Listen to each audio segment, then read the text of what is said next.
Hello दोस्तों, आप सभी का हमारे YouTube चैनल स्टडी आपका एक बार फिर से स्वागत है। आज हम लोग बात करने वाले हैं 3rd टू 4th फरवरी के मोस्ट इंपोर्टेंट करंट अफेयर्स के बारे में। मोस्ट इंपोर्टेंट, इसके अलावा इस पर्टिकुलर सीरीज में हम लोग बात कर रहे हैं वर्ल्ड, इसके अलावा इंडिया और मध्य प्रदेश से रिलेटेड इंपॉर्टेंट इंफॉर्मेशन के बारे में। ये पूरी सीरीज आपको different competitive exams like MPPSC, SSC, railway, police exam, ये कोई भी कॉम्पिटिटिव एग्जाम जिनमें करंट अफेयर्स एक महत्वपूर्ण सब्जेक्ट हो, ऐसे एग्जाम्स में ये करंट अफेयर सीरीज आपके लिए बहुत ही ज्यादा हेल्पफुल होने वाली है।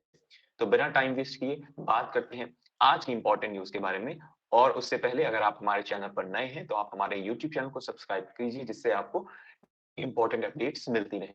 इसके अलावा आप चाहें तो इस सेशन को अपने दोस्तों तक जरूर शेयर कर सकते हैं। फिलहाल बात करते हैं फर्स्ट इंपॉर्टेंट न्यूज के बारे में। फर्स्ट इंपॉर्टेंट न्यूज है झारखंड के नए सीएम यानी कि झारखंड के नए चीफ मिनिस्टर कौन बन गए हैं, तो चंपई सोरेन। इसके पहले चीफ मिनिस्टर थे हेमंत सोरेन और अब बन गए हैं चंपई सोरेन। नाम आपको ध्यान रखना है, परेशान नहीं होना है, सरनेम बिल्कुल सेम है।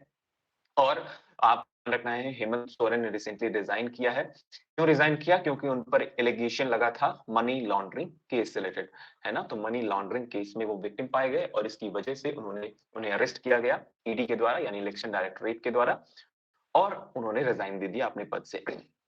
इसके अलावा आपको ध्यान रखना है नाम किसका, सोरेन, चंपई सोरेन। चंपई सोरेन नए चीफ मिनिस्टर हैं, new CM, new chief minister of Jharkhand. As it is important है, ध्यान रखना है इनका नाम, बेहद जरूरी है। इनकी इमेज मैं आपको दिखाने का प्रयास करता हूं। तो ये है चंपई सोरेन, ये है चंपई सोरेन। इसके अलावा इनका ये है हेमंत सोरेन। चलिए फिलहाल बात करते हैं एक और इंपॉर्टेंट न्यूज के बारे में। एक और इंपॉर्टेंट न्यूज है Preeti Rajak becomes the Indian army's first female subedar. As it is static fact है, ध्यान रखना है, अलग से सिंपल सा फैक्ट है। प्रीति रजक इंडियन आर्मी की फर्स्ट फीमेल सूबेदार नियुक्त की गई है। As it is important. चलिए फिलहाल बात करते हैं नेक्स्ट इंपॉर्टेंट न्यूज के बारे में। नेक्स्ट इंपॉर्टेंट न्यूज है Lal Krishna Advani to be honoured with Bharat Ratna announces by PM Modi. प्रधानमंत्री नरेंद्र मोदी जी ने यह अनाउंस किया है कि लाल कृष्ण आडवाणी जी को भारत रत्न से सम्मानित किया जाएगा। भारत रत्न हम सभी को पता है देश का सर्वोच्च नागरिक सम्मान है। और लाल कृष्ण आडवाणी की अगर हम लोग बात करें तो ये भारतीय जनता पार्टी के सदस्य और पाकिस्तान के कराची में इनका जन्म हुआ था। पाकिस्तान की कराची में इनका जन्म हुआ, कब हुआ? 8 नवंबर 1927 को। इसके अलावा ये बीजेपी के राष्ट्रीय अध्यक्ष रहे हैं और बहुत लंबे समय तक इन्होंने अपनी सेवा दी है। इसके अलावा राम मंदिर आंदोलन में भी इनकी महत्वपूर्ण भूमिका रही थी। इस वजह से इन्हें भारत रत्न से सम्मानित किया जाने वाला है। एक और व्यक्ति है जिनका नाम आपको ध्यान रखना है, सोशलिस्ट आइकॉन और एक्स बिहार के सीएम यानी कि पूर्व बिहार के मुख्यमंत्री जिनका नाम है कर्पूरी ठाकुर, उन्हें भी भारत रत्न से सम्मानित किया जाएगा। तो दो नाम आपको ध्यान रखना है। पहला नाम आपको ध्यान रखना है लाल कृष्ण आडवाणी, लाल कृष्ण आडवाणी, लाल कृष्ण आडवाणी, आडवाणी, और इसके अलावा कर्पूरी ठाकुर, इसके अलावा कर्पूरी ठाकुर। ये दोनों व्यक्ति, इन दोनों को भारत रत्न से सम्मानित किया जाने वाला है। तो आपको ध्यान रखना है भारत रत्न से सम्मानित किया जाने वाला। भारत रत्न देश का सर्वोच्च नागरिक सम्मान है। अगर थोड़ा सा बात कर ले कि कर्पूरी ठाकुर जी कौन थे, तो कर्पूरी ठाकुर जी की बायोग्राफी के बारे में अगर हम लोग बात करें तो इनका जन्म 24 जनवरी 1924 समस्तीपुर जिले बिहार में जन्म हुआ। एक नाई कम्युनिटी यानी बार्बर कम्युनिटी से ये बिलोंग करते थे। इन्हें जननायक, पीपल्स लीडर और फ्रीडम फाइटर भी कहा जाता है क्योंकि इन्हें जेल भेजा गया था क्विट इंडिया मूवमेंट 1942 के दौरान। इसके अलावा अगर बात करें ये 2 बार बिहार के मुख्यमंत्री रहे, दिसंबर 1970 और जून जून 1971। इसके अलावा दिसंबर 1977 से 1979 तक। As it is important information है कर्पूरी ठाकुर जी के बारे में। कर्पूरी ठाकुर जी और लाल कृष्ण आडवाणी को भारत रत्न यानी देश के सर्वोच्च नागरिक सम्मान से सम्मानित किया जाने वाला है। इसके अलावा तो बात कर लेते हैं भारत रत्न के बारे में। भारत रत्न क्या है? तो भारत रत्न देश का सर्वोच्च नागरिक पुरस्कार है जिसकी स्थापना वर्ष 1954 में भारत के पहले राष्ट्रपति डॉक्टर राजेंद्र प्रसाद जी ने की थी। इंपॉर्टेंट, कई बार ये क्वेश्चन, स्टार्टिंग क्वेश्चन पूछा जा चुका है कि भारत रत्न की स्थापना किस वर्ष की गई थी, तो एज इट इज ईयर पूछा जाता है, ध्यान रखना है। इसके अलावा यह मानव प्रयास के किसी भी क्षेत्र में उच्चतम स्तर की असाधारण सेवा और प्रदर्शन की मान्यता के लिए प्रदान किया जाता है। ये भी इंपॉर्टेंट है, ध्यान रखना है। दूसरी इंपॉर्टेंट इंफॉर्मेशन क्या है? किसी भी क्षेत्र में, है ना, किसी भी क्षेत्र में यानी मानव प्रयास के किसी भी क्षेत्र में उच्चतम स्तर की असाधारण सेवा और प्रदर्शन की मान्यता के लिए यह प्रदान किया जाता है।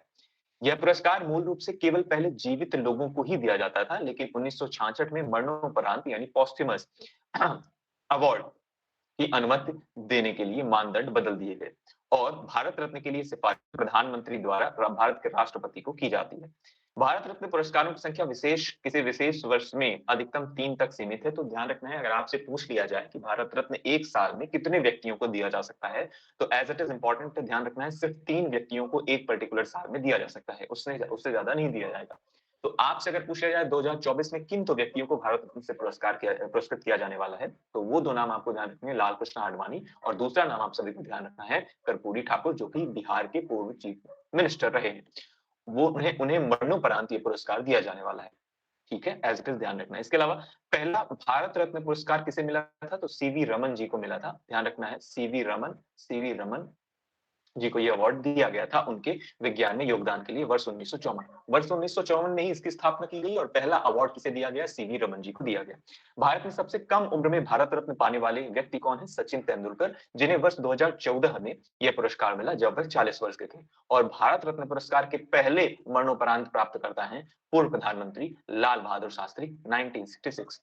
सारी स्टार्टिंग इन्फॉर्मेशन हमने यहाँ कवर की भारत रत्न से रिलेटेड, वेरी वेरी इंपॉर्टेंट है। आपसे प्रश्न क्या पूछे जा सकते हैं, प्रश्न आपसे पूछे जा सकते हैं कि किन 2 व्यक्तियों को भारत रत्न पुरस्कार से सम्मानित किया जाने वाला है और वे उनका योगदान क्या था। लाल कृष्ण आडवाणी जी का योगदान क्या है, तो लाल कृष्ण आडवाणी जी का योगदान है राम मंदिर आंदोलन में महत्वपूर्ण भूमिका। इसके अलावा सेकंड आपको ध्यान रखना है कर्पूरी ठाकुर जी के बारे में। कर्पूरी ठाकुर जी एक्स बिहार के चीफ मिनिस्टर थे और साथ ही साथ उन्होंने 1942 में क्विट इंडिया मूवमेंट में पार्टिसिपेट किया था। ठीक है, इसके अलावा भारत रत्न से रिलेटेड क्या स्टैटिक इंफॉर्मेशन है, तो ध्यान रखना है, ये देश का सर्वोच्च नागरिक सम्मान है। वर्ष 1954 में इसकी स्थापना की गई। इसके अलावा दूसरी बात आपको ध्यान रखना है कि किस क्षेत्र में दिया जाता है, तो उच्च स्तर की असाधारण सेवा और प्रदर्शन की मान्यता के लिए यह प्रदान किया जाता है। सबसे कम उम्र में भारत रत्न पाने वाले व्यक्ति कौन है, तो सचिन तेंदुलकर है। इसके अलावा पहले मरणोपरांत प्राप्तकर्ता पूर्व प्रधानमंत्री लाल बहादुर शास्त्री। ठीक है, as it is static information यहाँ से आपको ध्यान रखनी है। इनमें से बहुत सारे प्रश्न पूछे जा सकते हैं। और एक और बात कि कितनी एक वर्ष में कितने व्यक्तियों को मैक्सिमम ये अवार्ड दिया जा सकता है, तो अधिकतम 3 व्यक्तियों को भारत रत्न पुरस्कार एक वर्ष के दौरान दिया जा सकता है। बात करते हैं अगली इंपॉर्टेंट न्यूज के बारे में। अगली इंपॉर्टेंट न्यूज है Sanjay Verma takes the oath as the member of the UPSC. UPSC यानी यूनियन पब्लिक सर्विस कमीशन के नए मेंबर के रूप में किसने पदभार संभाला है, तो उनका नाम आपको ध्यान रखना है, संजय वर्मा। इसके अलावा आपसे प्रश्न पूछ लिया जाए कि यूपीएससी के चेयरमैन कौन है, तो यूपीएससी के चेयरमैन है डॉक्टर मनोज सोनी। डॉक्टर मनोज सोनी, यहाँ पर भी वो इंफॉर्मेशन दी गई है। तो शपथ कौन दिलाता है मेंबर को, तो मेंबर को शपथ दिलाते हैं यूपीएससी यानी आयोग के चेयरमैन। इसके अलावा यूपीएससी में चेयरमैन के साथ साथ टोटल 10 मेंबर हो सकते हैं। इसके अलावा प्रेसिडेंट ऑफ इंडिया अपॉइंट करते हैं chairman and other member of the UPSC. ध्यान रखना है, अपॉइंटमेंट कौन देता है, तो अपॉइंटमेंट यानी नियुक्ति, अपॉइंटमेंट की अगर आप बात करें तो अपॉइंटमेंट प्रेसिडेंट के द्वारा की जाती है। ध्यान रखना है, एज इट इज इंपॉर्टेंट है। और इनका कार्यकाल क्या होता है, तो 6 साल या 65 साल, विच एवर इज अर्लियर। 6 साल या 65 साल, whichever is earlier, as it is important news है, ध्यान रखना है। इसके अलावा क्या स्टैटिक इंफॉर्मेशन इससे और होती है, तो इसका आर्टिकल पूछा जा सकता है, किस संविधान के किस अनुच्छेद में इसका वर्णन किया गया है, तो संविधान इसका कॉन्स्टिट्यूशन आर्टिकल 315 में मौजूद है। और साथ ही साथ कहां तक यूपीएससी के कार्य और कार्य शक्तियों के बारे में हर एक चीज का वर्णन 323 तक में किया गया है। 315 से 323 में एज इट इज आपको ध्यान रखना है कि यूपीएससी के बारे में डिटेल इंफॉर्मेशन दी गई है। ठीक है, 315 से लेकर 323 तक। इसके अलावा इसका एस्टैब्लिशमेंट कब किया गया, तो इसका एस्टैब्लिशमेंट की अगर आप बात कर लें, एस्टैब्लिशमेंट एस्टैब्लिशमेंट इसका एस्टैब्लिशमेंट यानी कि इसकी स्थापना कर दी गई है, तो इसकी स्थापना 1 अक्टूबर 1926 में इसकी स्थापना की गई थी। इंपॉर्टेंट है सारी न्यूज, सारी स्टैटिक फैक्ट्स आपसे क्वेश्चन यानी कि स्पेशली एमपीपीएससी या कोई भी स्टेट पीसीएस की अगर आप तैयारी कर रहे हैं तो वहां पे ये प्रश्न पूछे जा सकते हैं। ध्यान रखना है एज इट इज इन सारे इंफॉर्मेशन को। बात करते हैं अगली इंपॉर्टेंट न्यूज के बारे में। अगली इंपॉर्टेंट न्यूज है प्रेसिडेंट द्रौपदी मुर्मू जी ने इनॉग्रेट किया है 37th Surajkund international craft mela in Faridabad Haryana. Very very very important है, ध्यान रखना है, वेरी वेरी वेरी इंपॉर्टेंट है। क्यों, किसी न किसी एग्जाम में या आप ऐसा कहें कि लगभग हर एक एग्जाम में ये प्रश्न पूछा जा सकता है, कई बार पूछा गया है, क्योंकि 36 के बारे में या 36 सूरजकुंड मेले के बारे में प्रश्न आया था, तो लगभग ऑलमोस्ट हर वनडे एग्जाम में प्रश्न देखने को मिला था। तो मुझे उम्मीद है कि 37th के बारे में भी जरूर पूछा जा सकता है। 37th international Suraj Kund craft मेला फरीदाबाद हरियाणा, लोकेशन ध्यान रखना है, वेरी वेरी वेरी इंपॉर्टेंट है, ठीक है। ये largest craft fair in the world है, सबसे पहली बात ही बहुत इंपॉर्टेंट है, लार्जेस्ट क्राफ्ट फेयर। यहाँ पे बहुत सारी कला का प्रदर्शन किया जाता है। कहाँ? सूरजकुंड डिस्ट्रिक्ट फरीदाबाद। इसके अलावा celebrated during the 2nd and 18th फरवरी, 2 फरवरी से लेकर 18 फरवरी तक ये सेलिब्रेट किया जाएगा। मेन अट्रैक्शन क्या है? मेन अट्रैक्शन है कि rich showcase of regional and international craft and tradition, बहुत जबरदस्त लेवल पर इंटरनेशनल और साथ साथ रीजनल से लेकर इंटरनेशनल क्राफ्ट का प्रदर्शन यहाँ पर किया जाता है। आप ऐसा कहें क्योंकि इसीलिए इसे कहा जा रहा है largest craft fair in the world, largest craft fair in the world. Theme state Gujarat और partner nation of the craft mela वो है तंजानिया। इंपॉर्टेंट है एज इट इज फैक्ट पूछा जाएगा कि 37 सूरजकुंड इंटरनेशनल क्राफ्ट मेला कहाँ आयोजित किया गया, तो फरीदाबाद हरियाणा में आयोजित किया गया। यह largest craft fair in the world है। इसके अलावा पार्टनर नेशन कौन है इसका? तो पार्टनर नेशन है Tanzania. As it is important है, ध्यान रखना है। बात करते हैं अगली इंपॉर्टेंट न्यूज के बारे में। अगली इंपॉर्टेंट न्यूज है international conference on the world wetland day organized in Indore. Madhya Pradesh की इंदौर यानी से रिलेटेड ये एक इंपॉर्टेंट फैक्ट सामने आया है, वर्ल्ड वेटलैंड डे, जो कि प्रत्येक साल 2 फरवरी यानी कि 2 फरवरी को मनाया जाता है। और विश्व वेटलैंड दिवस पर इंदौर के रामसर स्थल, जिसका नाम है सिरपुर तालाब, पर एक अंतरराष्ट्रीय सम्मेलन का आयोजन किया गया। केंद्रीय पर्यावरण, वन एवं जलवायु परिवर्तन मंत्रालय, मध्य प्रदेश राज्य वेटलैंड प्राधिकरण और नगर निगम इंदौर द्वारा संयुक्त रूप से यह किया गया। भोपाल और इंदौर शहर उन देश के उन 3 शहरों में शामिल है जो कि रामसर वेटलैंड सिटी के रूप में पहचान पाने की ओर अग्रसर है। कहने का मतलब क्या है? आपको क्या क्या याद रखना है? इंपॉर्टेंट क्या है? इंपॉर्टेंट ऐसे 3 इंपॉर्टेंट इंफॉर्मेशन वो ये है कि international conference on world wetland कहाँ आयोजन किया गया इसका आयोजन मध्य प्रदेश के इंदौर शहर में किया गया। इसके अलावा दूसरी इंपॉर्टेंट इंफॉर्मेशन आपको ध्यान रखनी है कि विश्व वेटलैंड दिवस कब मनाया जाता है, तो 2 फरवरी को मनाया जाता है। इसके अलावा अगर बात करें तो इंडिया से 3 सिटी को नॉमिनेट किया गया है एज अ वेटलैंड सिटी। बात किसकी हो रही है? Wetland city. वेटलैंड सिटी में मध्य प्रदेश की 2 सिटी हैं, इंपॉर्टेंट है वेरी वेरी। उनका नाम क्या है? पहला नाम आप ध्यान रखेंगे भोपाल और दूसरा नाम आप ध्यान रखेंगे इंदौर। अगर आपसे पूछ लिया जाए एक स्टैटिक फैक्ट कि मध्य प्रदेश में कितनी रामसर साइट्स हैं, उसके बारे में भी हम लोग आएंगे। तो फिलहाल बात करते हैं the cities are Indore from Madhya Pradesh, Bhopal from Madhya Pradesh and Udaipur from Rajasthan. तो टोटल वेटलैंड सिटी 3 है, टोटल वेटलैंड सिटी 3 को अभी नॉमिनेशन दिया गया भारत के द्वारा। पहला है भोपाल, दूसरा है इंदौर और तीसरा है उदयपुर राजस्थान। इंपॉर्टेंट है, ध्यान रखना है। अगर बात करें मध्य प्रदेश की, तो मध्य प्रदेश के टोटल कितने रामसर साइट्स हैं, तो मध्य प्रदेश में टोटल 4 रामसर साइट्स हो चुकी हैं।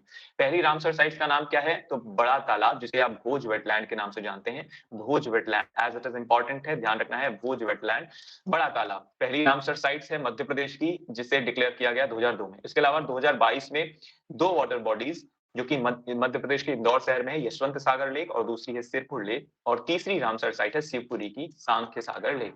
इंपॉर्टेंट है ये तीनों साइट्स का नाम, चारों साइट्स का नाम, इन चारों साइट्स का नाम आपको ध्यान रखना है, क्योंकि मध्य प्रदेश से रिलेटेड हर एक एग्जाम में पूछा जा सकने वाला ये फेवरेट क्वेश्चन हो सकता है। चलिए बात करते हैं अगली इंपॉर्टेंट न्यूज के बारे में। अगली इंपॉर्टेंट न्यूज है इंडियन एयरफोर्स ने कंडक्ट किया एक मेगा एक्सरसाइज, जिसका नाम क्या है? वायु शक्ति 2024। ये एक्सरसाइज इंडियन एयरफोर्स के द्वारा कंडक्ट की गई, कहां पर? तो पोखरण रेंज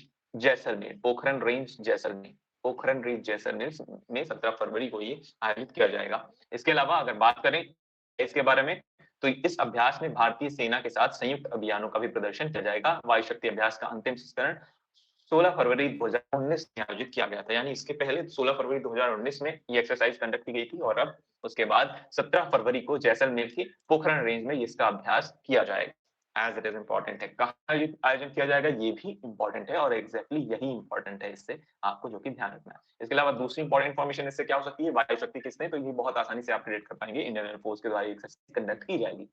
फिलहाल बात करते हैं अगली इंपॉर्टेंट न्यूज के बारे में। अगली इंपॉर्टेंट न्यूज है वो ये है कि vice admiral Lochan Singh Pathania assume the charge as chief hydrographer.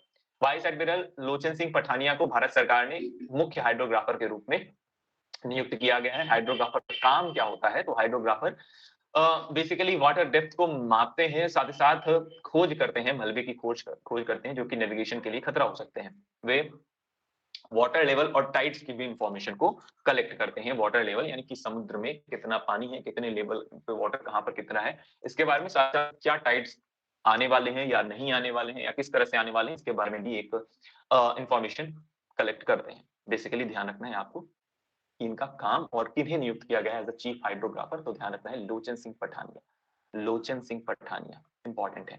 बात करते हैं आज के प्रैक्टिस क्वेश्चन के बारे में। आज का आपका फर्स्ट क्वेश्चन है which article mentions about the constitution of the UPSC. UPSC के कॉन्स्टिट्यूशन के बारे में किस आर्टिकल में बताया गया है? Article 320, 326, 356 and 315। इसका जवाब आप कहाँ देंगे? इसका जवाब आप कमेंट सेक्शन में देंगे। मुझे उम्मीद है कि आपको ये सारा लेक्चर समझ में आया होगा।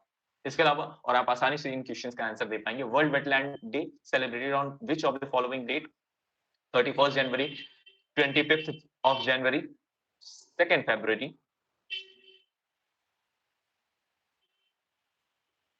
2nd February और इसके बाद 21st of March। इसका जवाब भी आप कहाँ देंगे? कमेंट सेक्शन में देंगे। इसके अलावा आपकी किसी भी तरह की क्वेरी है तो आप हमसे इन social media handles basically Instagram, Telegram या फेसबुक से जुड़कर आप अपनी क्वेरीज हमसे पूछ सकते हैं या फिर यूट्यूब के कमेंट सेक्शन में। इसके अलावा आप मुझे बताएं आपको ये लेक्चर कैसा लगा यूट्यूब के कमेंट सेक्शन में। हम लोग फिर से मिलेंगे अपने नेक्स्ट लेक्चर में। तब तक के लिए आप सभी अपना ख्याल रखिए और सबसे इंपॉर्टेंट बात मुस्कुराते रहिए। Thank you, tata, bye bye.